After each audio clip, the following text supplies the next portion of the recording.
This video I'm going to talk about using an OBD2 scan tool to check the codes in your engine.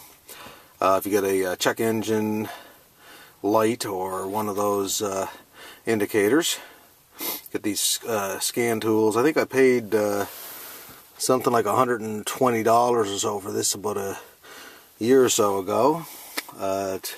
Handy little rig. So I got the tool out, a pen to mark down your code when you see it, because you're going to clear it, but you want to make note of what it is in case it comes back. I got the $25–30 manual that I get for whatever vehicle I have, and that tells me where the connector to put this end of the scan tool on to read the code. Okay, so there's the famous check engine light that most people with older rigs are so familiar with, or even newer rigs. That thing is always coming on for some reason. I don't really know how much use they are, but that's beside the point. Anyway, there's the light. Okay, so my manual tells me that the OBD connector, the diagnostic connector on the vehicle, in this case is on the passenger side. So to get our bearings, there's the glove box, the console. It says it's on the passenger side, and there was a little, you can see where my finger is there, little plastic tab that I just took a screwdriver in and just popped out. So you take your connector, just kind of put it in there kind of gently, see if you can line it up. Okay, so that's the correct side on this one. And just jiggle it in there. I know I've hit it correctly because I just saw the lights come on the code reader. Okay, so my screen is reading launch, but I've already used this before enough to know that I'm not actually going to get any codes out of this unless I turn the ignition to accessories. So I've got the key turned on. And now this unit should be able to communicate with, I believe they call it the ECU, the computer for the vehicle. So strangely enough, I got to hit the exit key to start this.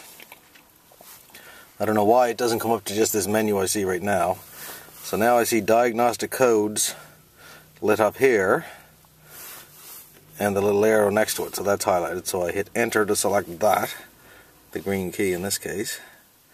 So now it says read codes, and the arrow is highlighted on that. So again, I just hit the enter key. I got a message there communicating with the ECU, so it's going to go to the onboard computer for the vehicle and see what codes we get out of this. So there we go. We got a P0325 fault code, and it actually even tells us in this case what that is: knock sensor circuit, bank 1 or single sensor. So I have to mark that down.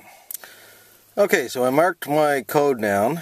From previous experience with these code readers, sometimes you might just clear the code and that might be the end of it. So I'm not going to investigate too heavily right at the moment. So I just want to know for future reference. But if it does come in, then I know I'll have to, as I say, investigate this a little further. So here's my exit key. I want to go back to my main menu, and we see the read codes, and right underneath that erase codes.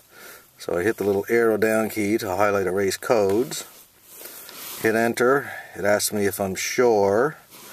And it says down here press the little arrow key to erase, so I hit enter again to erase it, and it says the fault code has been erased. And we see the little menu item here. It says with the two kind of arrows hitting to the left, press that to exit, so I'll exit out of that. Now I'll just turn the vehicle on to verify that the check engine light is off. Okay, so I've disconnected the code reader from the connector. We cleared the code, and you can see that the check engine light is also off now. So I'll just use the vehicle for a while and see if that code comes back in.